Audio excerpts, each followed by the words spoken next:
Have you ever wondered what it was like in the Wild West? We saw the movies, we read the books.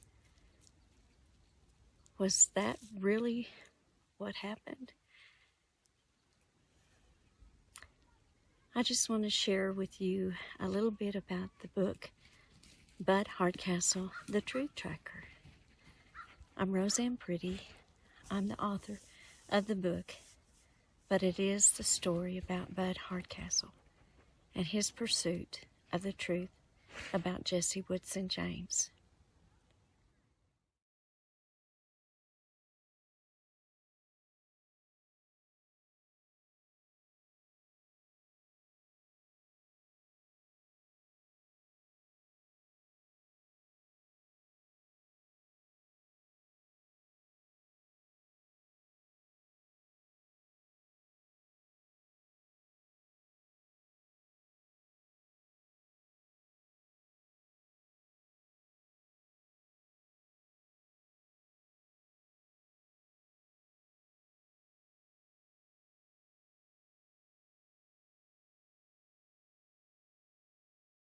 We were talking about what got me into this, and one thing led to another. I thought, like everybody else, that history was correct, that Jesse James was killed by Bob Ford, and found out just how wrong it is.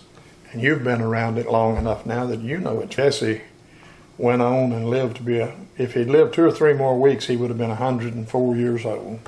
It's been very interesting, The main thing I want to do is tell the truth. Bring the truth out. When I found out about Aubrey and Ola Everhart living in Lovington, Texas, probably in the early 90s, I called Aubrey, and Ola had passed away.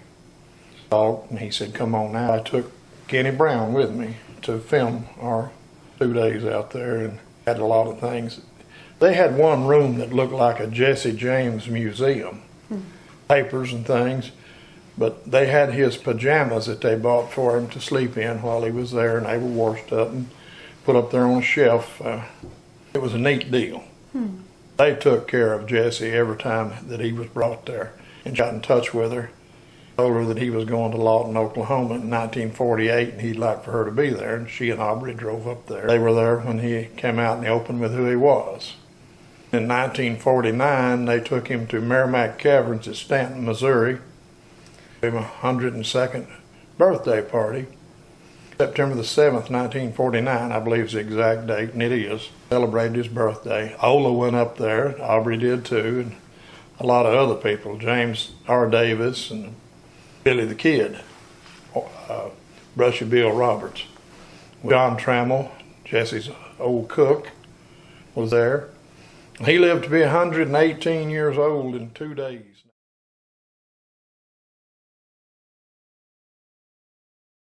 Would you kind of explain those guns for me, please?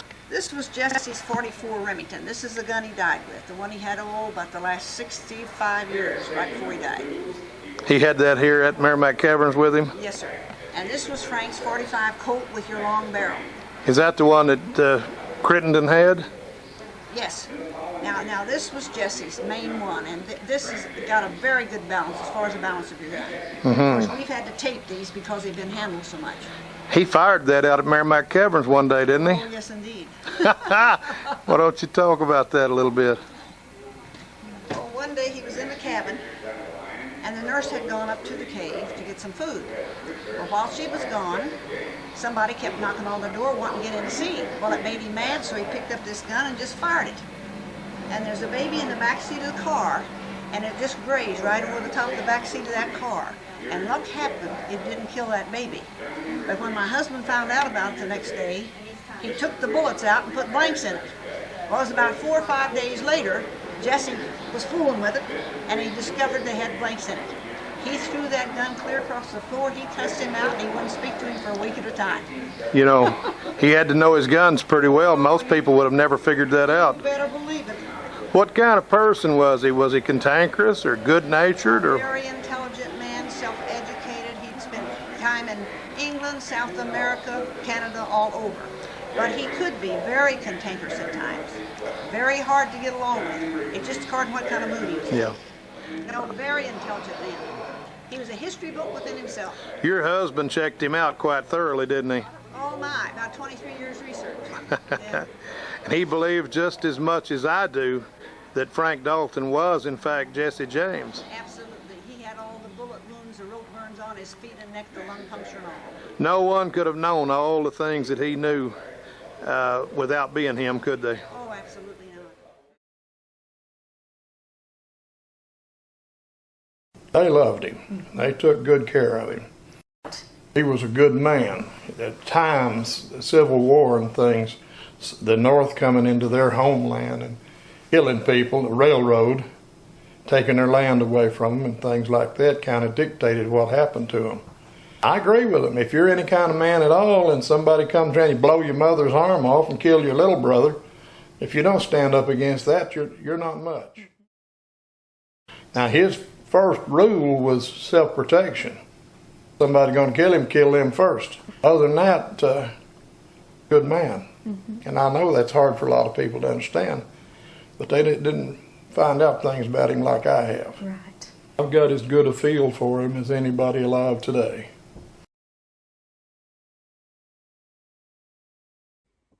Bud Hardcastle was quite a remarkable man, and I ran into him when I was researching my family history and learned that part of my family didn't tell us everything about Jesse James and one of our second great-granduncles who rode with Jesse James. I had searched and searched for several years to find out if this was true, and I ran into Bud. He was incredible. I said, yes, I have a story to tell, but good night, you do too. So I worked with Bud for 7 years.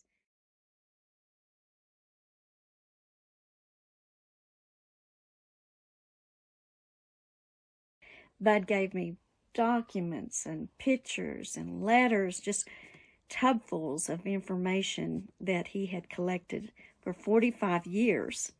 And I took it and we put it all together. I did a lot of research on my own to validate what he was saying. And good night, everything turned out where he was completely right in all his findings. We talk about the Civil War and how he described his whole mission, I guess you'd say. And he always called it the war between the states. We go into people that he loved, especially women that he had relationships with and had children. And there were several children that Bud met that descended from Jesse James, which we go into those stories. We go into the ranches he was involved in and the horse racing he was involved in, the horse raising he was involved with, and the different wars that he was involved in. We go into Texas when he became involved in the oil. Bud was the first one to really understand about the Knights of the Golden Circle. Research, you have an idea where they were at. And I would go there and there would be their carvings and things. Knights of the Golden Circle was an organization that the South had. And after the war, their job was to obtain money by about any means and bury it for the South when the South rose again. The South didn't rise again. A lot of that money's still out there, and we know that it is because I've been involved in recovering some of it. You work on it and work on it and work on it, and you finally kind of go to figuring out what some of it means. I can break it down pretty good now. So Bud gives us lots of nuggets of gold. Bud was very forthcoming. He was very generous in his information because he wanted other people that were interested in this sort of thing to be to get well grounded and give them a few hints here and there on how to find treasure of Jesse and to understand Jesse. That was the main thing that Bud wanted to do. There's plenty of evidence to validate that J. Frank Dalton was Jesse Woodson James.